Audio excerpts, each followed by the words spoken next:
Nah, sebenarnya apa aja sih Coach tantangan operasional yang dapat membuat sebuah bisnis itu menjadi tutup atau berhenti?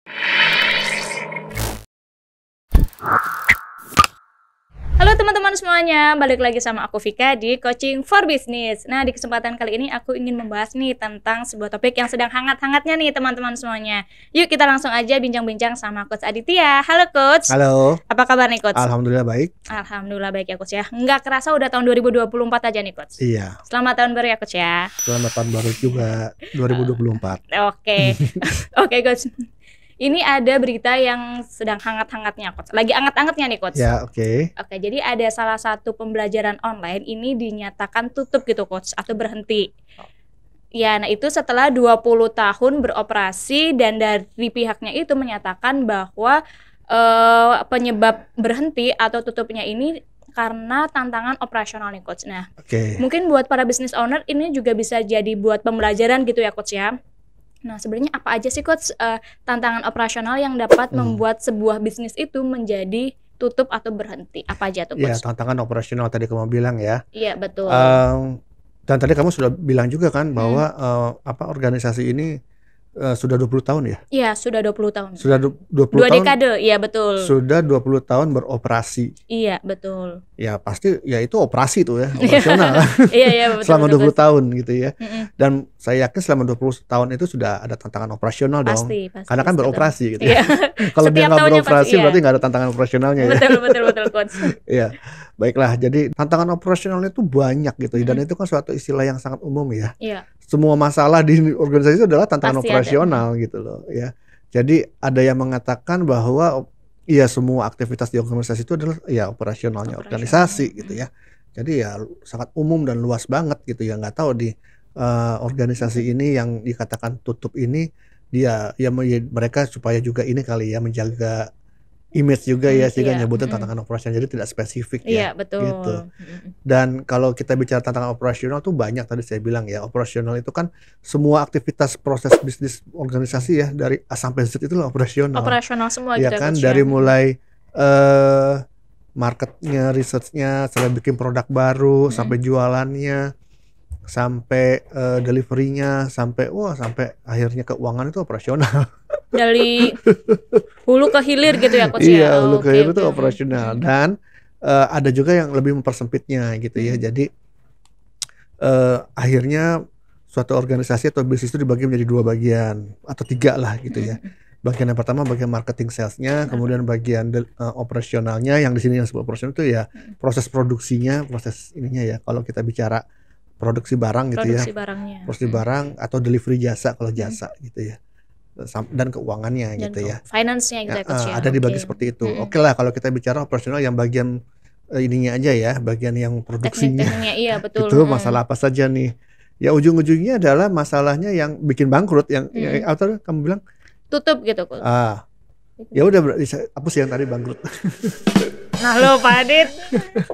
Ya udah tadi berarti tantangan operasional yang bisa memungkinkan tutup ya. Betul. Atau berhenti gitu banyak sih gitu ya. Tentunya yang berkaitan dengan ketidakefisiensian gitu kan, ketidakefisiensian yang mana antara pendapatan dengan biaya yang dikeluarkan itu nggak sesuai lagi gitu ya.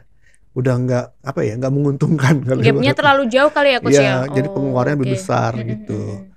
Pengeluarannya lebih besar daripada pemasukannya.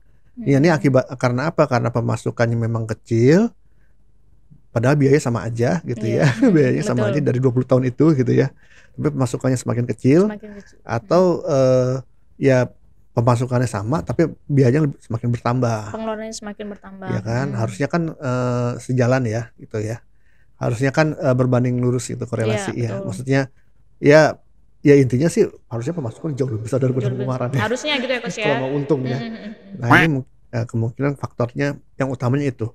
Jadi ada hal-hal di operasional yang ujung-ujungnya dampaknya adalah ketidakefisiensian hingga ya antara besar pasak daripada apa? Apa tadi? Lebih besar pasak daripada Nggak tahu tuh Pak tiangnya. Ya ampun, tahu. saya lupa. Gue nggak tahu peribahasanya. Ya itu tadi ya, jadi kayak berkesannya tuh lebih besar pasak daripada tiang. Daripada tiangnya. Ya, gedean pasaknya daripada tiangnya. Tiang kecil, pasaknya gede. Gede banget gitu ya Coach ya. Ya jadi lebih banyak pengeluarannya. Lebih banyak pengeluarannya daripada pemasukannya gitu ya Coach ya. Akhirnya terjadilah sebelum proses penutupan mungkin ada tahapan-tahapannya dulu ya, yang harus yang harus dilakukan agar apa tadi ya, untuk mengembalikan efisiensinya gitu. Kalau udah nggak ini lagi ya harus ditutup gitu ya. Kalau memang nggak ini ya, ya itu kan ada perhitungannya sendiri gitu ya. Nah biasanya sih yang bikin keputusan yang biasanya dilakukan adalah pengurangan karyawan gitu ya. Dan kalau nggak salah nih Coach, sebenarnya itu udah dari 2020 atau 2021 ini katanya si platform ini memang sudah ada pemangkasan karyawan secara besar-besaran sih Coach. Itu mungkin salah satu cara mereka untuk tetap menjaga, tapi akhirnya tumbang juga gitu ya Coach. Betul. Jadi nggak serta-merta langsung tutup kan. Ya, ada upaya-upaya khusus lah gitu. Dan makanya tadi biasanya yang upaya yang paling cepat instan itu ngurangin karyawan gitu ya.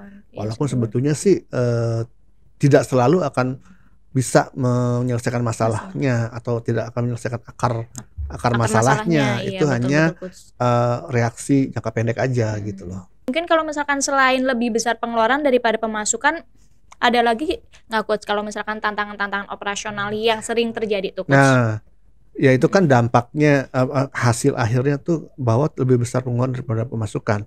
Tapi kan yang menyebabkan itu semua banyak tuh. Iya betul. Apa sih yang menyebabkan pemasukannya kurang? Apa yang menyebabkan pengeluarannya banyak? Apa yang menyebabkan nggak balance nih atau pengeluaran pemasukan gitu ya?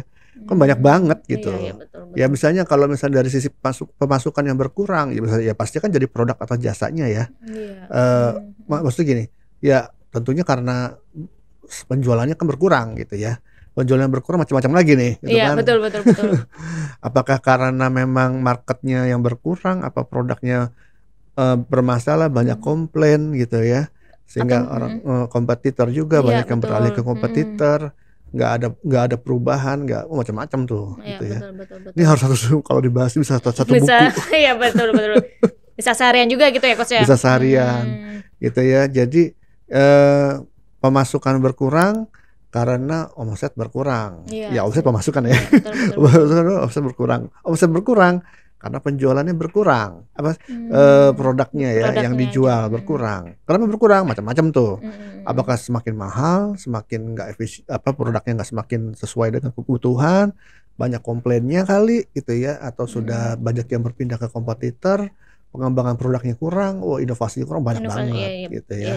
Itu dari sisi pemasukan. Kalau pengeluaran lebih banyak lagi. Biaya ya apa belum aja karyawannya sih, dan lain-lain gitu ya Coach ya.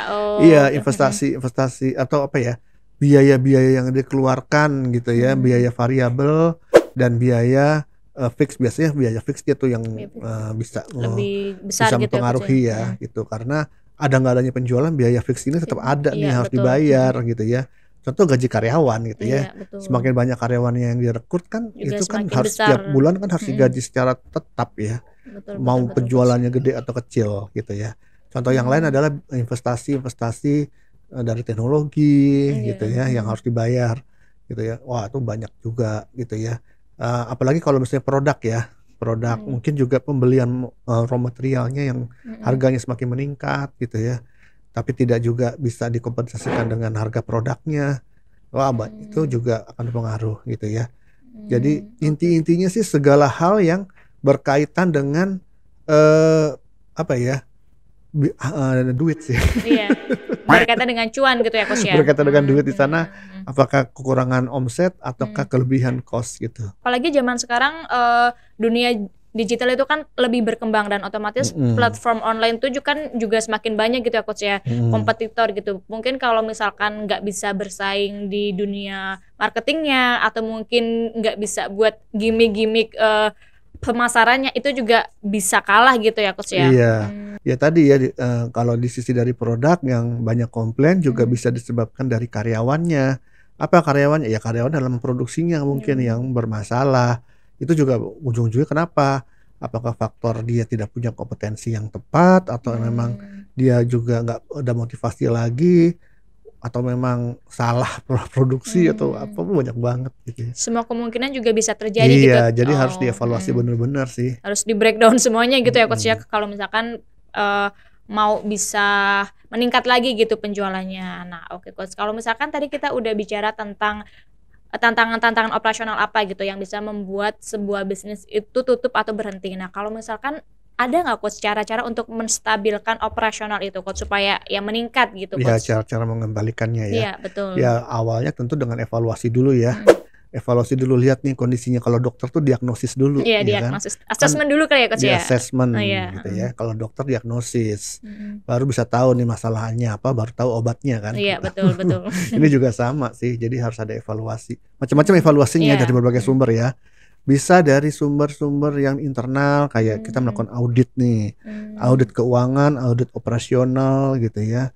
Juga dari data-data eksternal, dari customer complaint, dari feedbacknya customer gitu ya. Itu semua bisa diproses ya, dianalisa gitu di situ penyebabnya apa gitu ya. Apakah faktor teknikal nanti masalahnya gitu ya.